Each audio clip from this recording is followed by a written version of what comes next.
एक समय की बात है, एक गांव में 6 अंधे आदमी रहते थे। एक दिन गांव वालों ने उनसे कहा, अरे आज गांव में एक हाथी है। उन्हें पता ही नहीं था कि हाथी क्या होता है। उन्होंने फैसला किया, भले ही हम इसे देख नहीं पाएंगे, फिर भी हम जाकर इसे महसूस करेंगे। वे सभी वहां गए जहां हाथी था। उनमें से सभी ने हाथी को छुआ। अरे हाथी एक खंभा है, पहले आदमी ने कहा जिसने उसका पैर छुआ था।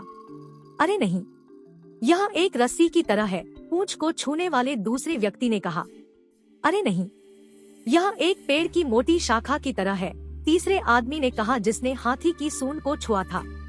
यह एक बड़े हाथ के पंखे की तरह है, चौथे आदमी ने कहा जिसने हाथी के कान को छुआ था।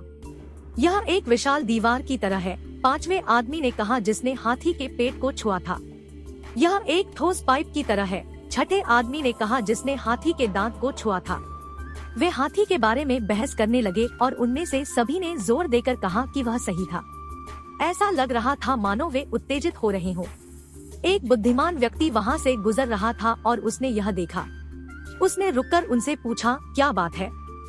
उन्होंने कहा, हम इस बात पर सहमत नहीं हो सकते कि हाथी कैसा होता है। उनमें से प्रत्येक ने बताया कि वह हाथी को कैसा समझता है।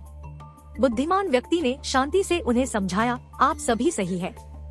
आप में से हर कोई इसे अलग अलग कारण बता रहा है, क्योंकि आप में से हर किसी ने हाथी के अलग अलग हिस्से को छुआ है। तो वास्तव में हाथी में वे सभी विशेषताएं हैं जो आप सभी ने कही हैं।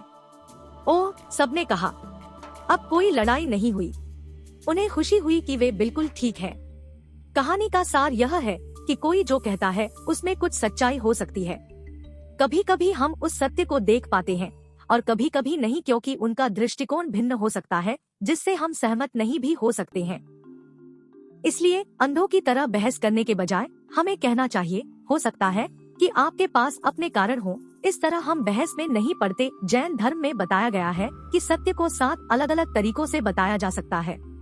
तो आप देख सकते हैं कि हमारा धर्म कितना व्यापक है। यह हमें दूसरों के प्रति उनके दृष्टिकोण के प्रति सहिष्णु होना सिखाता है।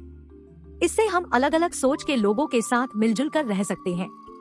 इसे स्यादवाद, अनेकांतवाद या विविध भविष्यवाणियों के सिद्धांत के रूप में जाना जाता है।